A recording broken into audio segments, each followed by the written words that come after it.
علی جناب محمد عرفان رضوی صاحب السلام علیکم ورحمۃ اللہ وبرکاتہ۔ ہم آپ کے شکر گزار ہیں کہ آپ نے ہمیں خلیفہ گلزار ملت گروپ پر دامن گیرا سے یاد کیا۔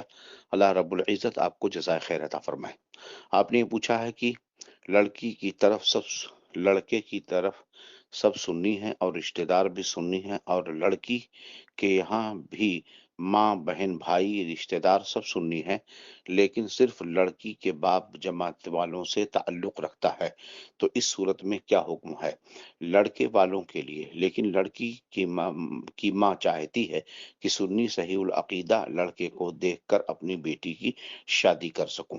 اس طرح ہے سوال۔ جناب محترم، اللہ رب العزت آپ کو جزائے خیر عطا فرمائے۔ فقیر قادری گدائے نظامی بدر الدین احمد خان رضوی مصباحی آپ سے مخاطب ہے۔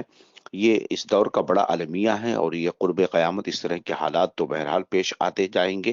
جس طرح زمانہ نبی کریم صلی اللہ علیہ وسلم کے ظاہری بابرکت نشاں زمانے سے دور ہوگا، اس طرح کے فتنے فساد گھروں میں جو ہے اس طرح کے حالات پیدا ہوتے جا رہے ہیں۔ اللہ رب العزت اپنے پیارے حبیب صلی اللہ علیہ وسلم کے صدقہ و فعل ہم سب کی حفاظت فرمائے، اور سب کو مسلک حق اہل سنت والجماعت مسلک اعلی حضرت پر قائم و دائم رکھے۔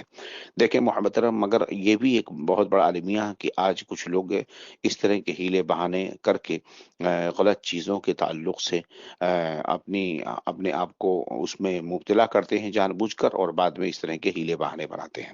جو سوال آپ نے ذکر کیا، اگر یہ صحیح ہے، اس میں کوئی ہیلا بہانہ نہیں ہے، کیونکہ حالات کا ایسا ہو جانا کوئی بعید نہیں ہے، مگر ایسا بہت کم کی بات بد مذہب ہو اور بیٹی اور بیوی اور اہل رشتہ دار سب کے سب سنی ہوں۔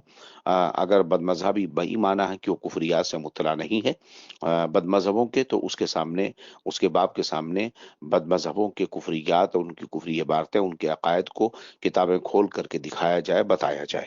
اگر وہ توبہ و رجوع کر لے تو ٹھیک ہے، اور اگر توبہ رجوع نہیں کرتا ہے تو یہ سارے معاملات جو ہے مسجد کی جماعت کے سامنے یا ذمہ دار علماء کے سامنے بطور اعلانیہ ہوں۔ یہ نہیں کہ دو لوگ بیٹھ کر کے کر لیے تاکہ کل کو الزام عائد ہو۔ لہٰذا پہلی بات تو یہ ہے کہ ایسی صورت اپنائی جائے۔ دوسری صورت یہ ہے کہ اگر یقینی طور پر معلوم ہے کہ اس کا باپ بد مذہب ہے، اور ماں اور بیٹی وغیرہ سب سنیاں ہیں، اور اہل رشتہ دار بھی رشتہ دار اور تعلقات والے سب سنی ہیں، اور وہ چاہتے ہیں کہ یہ سنی لڑکے سے شادی ہو، تو اب لڑکی اور لڑکے والے دونوں طرف کے لوگ بیٹھ کر جماعت کے اندر اس چیز کو اعلانیہ ثابت کریں کہ باپ کا اس سے کوئی سروکار نہیں، اور جس شہر یا گاؤں میں ہوں وہاں کی اکثریت کو اس بات کا علم ہو کہ اس کے باپ کا اس شادی اور رشتے سے کوئی تعلق نہیں، وہ کسی قسم کا دخل و عمل نہ رکھے گا، اور نہ ہی بیٹی کے گھر اس کا آنا جانا ہوگا، نہ بیٹی کا باپ سے، اور نہ ہی جو ہے شادی کے بعد کیوں شادی سے پہلے وہ کیا کر رہے ہیں وہ ایک بات، عمل الگ بات ہے۔ بہرحال گستاخان رسول سے کسی بھی قسم کا رشتہ رکھنا جائز نہیں ہے۔ اگر بیٹیاں سنی ہیں تو بلا شبہ اگر انہیں سہارا ملے تو یہ بہتر ہے۔ تو ایسی صورت میں اعلانیہ طور پر باپ کے بائیکاٹ کا اعلان ہو، اور سب کو یہ پتا ہو کہ باپ کا بائیکاٹ کیا گیا، اعلانیہ طور پر صرف بائیکاٹ ہی نہ ہو، اس پر عمل ہو۔ ایسا نہیں کہ تحریر دے کر اعلان دے دیا گیا اور بعد میں شادی بیاہ میں سارے معاملے میں باپ شریک رہے۔ بالکل قطعاً قطعاً اس کی شرکت نہ ہو، اسے دور رکھا جائے، یا بیٹیاں اسے دور رکھیں، اور اس طریقے پر اگر آپ کرتے ہیں تو ایک طرح کی اجازت ہو سکتی ہے۔ بقیہ اس تعلق سے اکابرین کی طرف رجوع کرنا بہتر ہوگا جو وہ حکم عطا فرمائیں۔